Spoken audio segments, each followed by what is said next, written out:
Hey you guys, I want to teach you hair colors in German. This is my natural color from when I was a kid. It's not my natural color anymore. This is my natural color.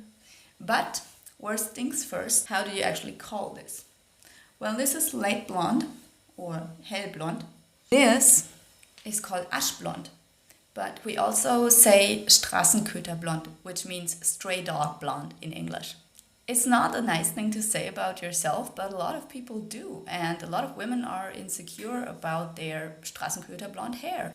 For quite a while, I think women in Germany have been insecure about this color. It's very common here in Germany. A lot of people have ash blonde hair. But now I see more people embracing this color, and also light brown, dark brown, and all sorts of different hair colors other than light blonde. So should I go back to Straßenköterblond? Anyway, here are some other colors and their names. Bunt, mittelblond, braun, brunette, dunkelbraun. What do you think? Should I go back to a darker color?